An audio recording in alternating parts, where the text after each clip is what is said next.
Hi, my name's Mrs. Cochran.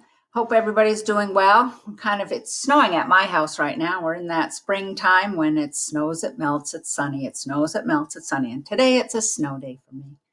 We're going to talk about end punctuation today. So I just wanted to go over what you typically see when you're reading and when you're writing, and just talk about what they're used for. So this is called a period, and that's what we put at the end of our sentences. This is an exclamation mark. This is when you're really excited. You want to put it on the end. This is when you have a question that's being asked, like, where are things? What are we doing? This is a comma. This is when you're making a list, or sometimes you'll see this and you take a little pause with your voice. And then these are quotation marks. So I'm going to show you examples of how these are used in your reading. You'll see these in your books, and in your writing, you'll want to make sure that you have your punctuation and so that the reader knows what to do. So the first thing is a period. And this is a very simple sentence, and I'm going to use something like this throughout the whole thing so you can focus on the punctuation itself. It says, I love my dog, and this is a period because that's just a statement. It's not going to be something I'm going to put an exclamation point on, but I'll show you how to make it into an exclamation point.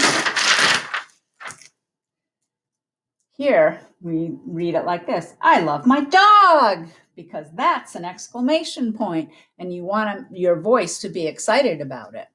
I love my dog. That's how you use an exclamation point or an exclamation mark. Then this is about the question mark. So we turned it into a question asking something. Do you love dogs? And do you hear how my voice goes up at the end with a question? Do you love dogs? When you're asking a question, you need to use your question mark. And then this covers commas. Commas are those little marks.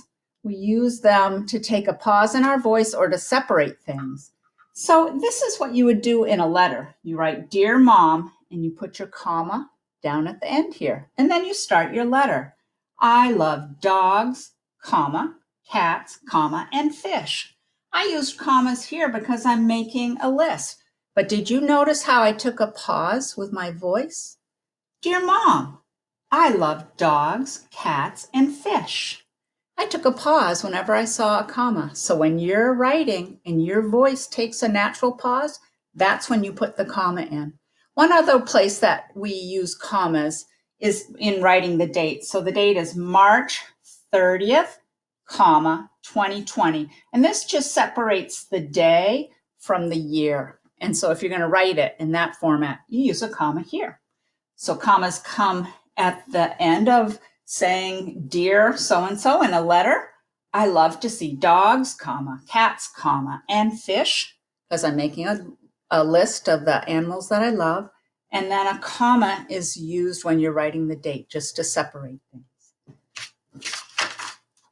Now we get on to quotation marks. Quotation marks tell when somebody is talking in a story, whether you're writing the story or you're reading the story. They look like these funny little things up here, and that tells us that somebody in the story is talking. And it sounds like this. I love my dog, said Sam. So you see those quotation marks, beginning and end of when somebody is talking in a story. So to go over end punctuation, here we go. We have our period, when you stop.